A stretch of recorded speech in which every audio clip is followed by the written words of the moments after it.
விரதம் இருப்பார்கள். இது சங்கடகர சதுர்த்தி. இது குறிப்பிட்ட இந்த ஒரு பிரார்த்தனை என்பது மட்டும் கிடையாது. எல்லா விதமான சங்கடங்களும் நீங்க வேண்டும். சங்கடம்னு சொன்னா நமக்கு தெரியும், நமக்கு ஏதோ ஒரு இன்னல்கள், தடைகள், கஷ்டங்கள் அப்படின்னு எடுத்துக்கிறோம். இது ஹரம் அப்படின்னு சொன்னா அழிதல். அந்த நமக்கு உண்டாகக்கூடிய அந்த சங்கடங்கள் அழிந்து, அந்த சங்கடங்கள் நீங்கி நாம் நல்லபடியாக இருக்க வேண்டும் என்பதற்காக இருப்பதுதான் இந்த சங்கடகர சதுர்த்தி விரதம். இதனை எப்படி மேற்கொள்ள வேண்டும் அப்படின்னு சொன்னால், முதல்ல இந்த சங்கடகர சதுர்த்திங்கிறது எப்படி தெரியுமா தீர்மானம் பண்ணுவா? மாலை பொழுதிலே சந்திர உதயம் என்பது ஆகிறது அல்லவா?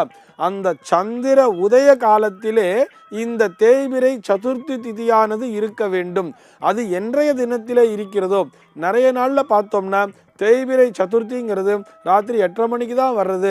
ஆனால் அன்னைக்கு சங்கடகர சதுர்த்தின்னு போட்டிருக்கேன்னு சொன்னால் அன்றைக்குத்தான் சங்கடகர சதுர்த்தி.